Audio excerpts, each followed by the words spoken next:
You have any questions for our witnesses? We can go ahead now. Yep. Yep. Thank you. And thank you for the witnesses for attending virtually here today. We talked a lot about investment here. I think I don't know if I got over $100 billion or how much you guys figured how much we needed here for transition financing. So, Mr. McKay, will the government's capital gains hike drive investment into Canada or out of Canada? Thank you for your question.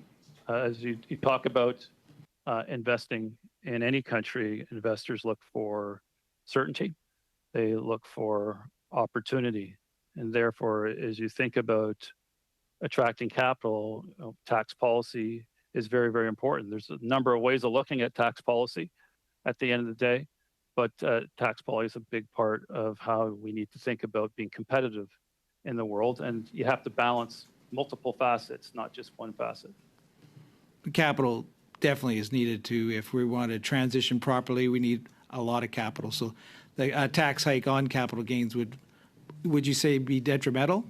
Would it drive investment into Canada or drive investment away from Canada? I guess a capital tax gain increase.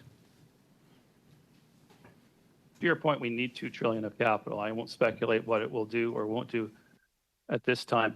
But a stable, predictable tax regime is very, very important. How about the other executives? Do you think the capital gains hike will impact investment into Canada or drive it out? Start with TD.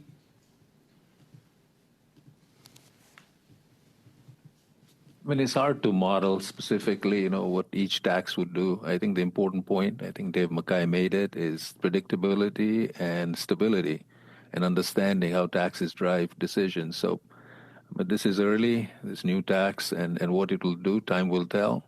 But it is important to have a stable, predictable tax regime in order to drive long-term investment decisions. Okay. Mr. Mackay, you stated that a failure to lower housing costs in Canada could, and I quote, put our entire economy at risk. What did you mean by this? Solving for our housing challenge in Canada is absolutely critical in attracting and retaining the talent that we need for the success of our economy and the prosperity of our country. We are obviously short of housing currently, and there's a lot of initiatives that are underway to try to close that. We have a lot of work to do, but the nature of my answer is it is absolutely critical to talent and prosperity and growth. Okay. This is for all of you eventually. The Deputy Governor of Bank of Canada stated that Canada is facing a productivity emergency. Do you agree? And how do we address this?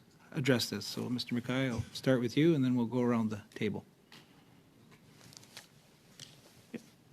Productivity is linked to competitiveness. And for us to continue to enjoy the quality of life we have and the prosperity that we have in this wonderful country, we need to be competitive, and we need to be competitive on a productivity basis. We need to attract investment to do that. So all the things we've talked about, ensuring successful climate transition, having a stable tax regime, solving for housing, encouraging investment in more productivity is all important part of the overall competitive landscape in Canada. How about any others? Mr. Chair? Yes.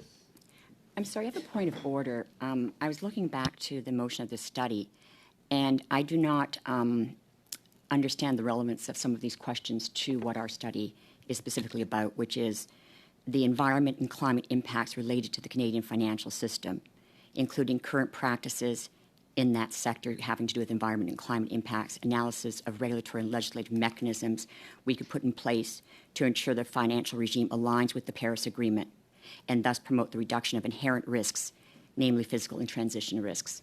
So I don't see Mr. Mazier's line of questioning being at all consistent with what our study is about.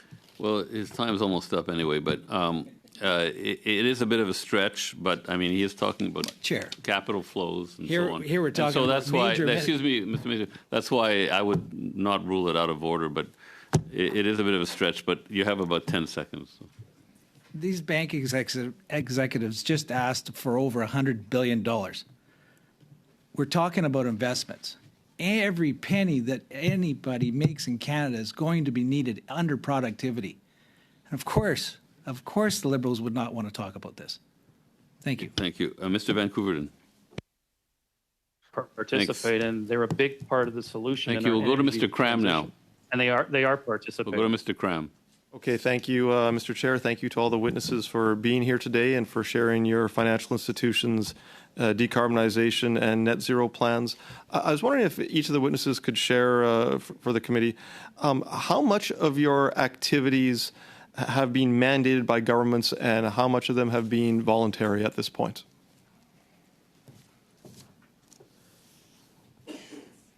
Anyone who wants to jump in? Why don't we start with Mr. Mackay? I think it's really important that we continue to work with all levels of government. This is not just federal, but provincial, municipal, to come up with the solutions and ideas and the policies that enable us to make this transition.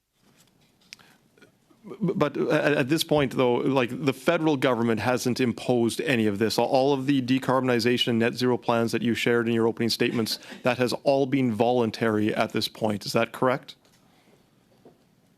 Yes. Okay, very good. And how have the financial institutions paid for these voluntary activities to date? Has it all been through, new service charges or through, internal efficiencies? How have you come up with the money to do all these activities?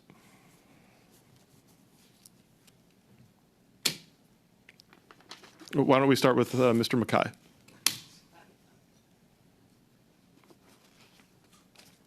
These activities come from the resources of RBC. They come from the balance sheet of RBC. It comes from the health and strength of RBC. When we can make a commitment of $500 billion, it comes from our balance sheet.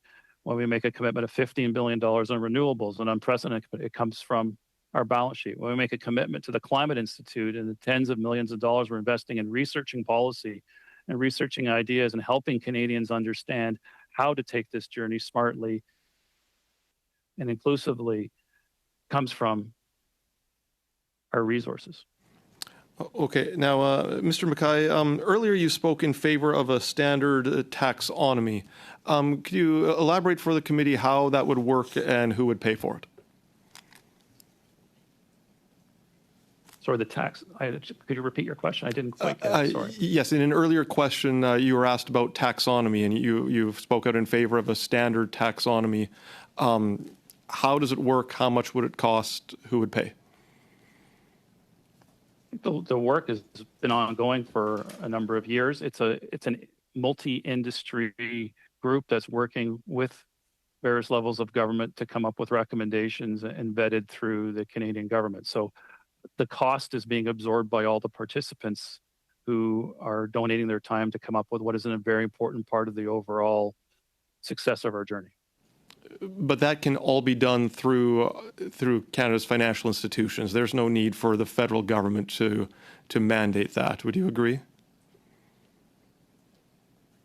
My understanding is the government has absolute decision authority at the end of the day on the taxonomy released to Canadians. We are making recommendations. There are multiple constituents at the table, from asset managers to pension funds to insurance to banks. We're just one of the participants and the overall stakeholders in the framework. But certainly every financial institution does a thorough analysis before investing millions or billions of dollars in an initiative. This standard taxonomy is something that the banks could get together and do on their own if they really wanted to without government intervention. Would you agree? No, I wouldn't agree. I think the taxonomy requires a broader group of stakeholders to agree. Don't forget, investors are coming from all shapes and forms and sectors of the economy, inside and outside Canada. They're seeking kind of broader agreement on how Canada looks at the framework. I do not believe if the banks got together themselves and came up with a taxonomy that the investment community would necessarily adopt it per se. So I think a broader consensus is important. What can the government do on taxonomies that the banks are not capable of doing?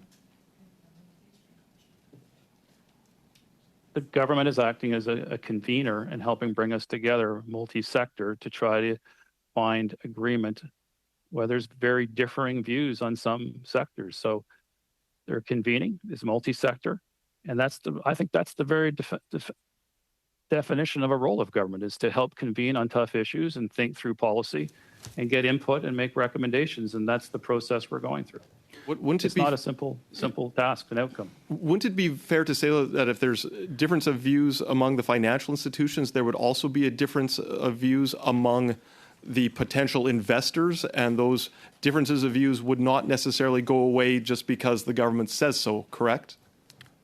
Rapidement, s'il vous plaît, Monsieur Mackay. Answer quickly. That's why you talk. That's why conversation is important, to understand different perspectives, to explore them, to explore solutions as a group of multi-stakeholders. I think that's how you build a better country. Merci.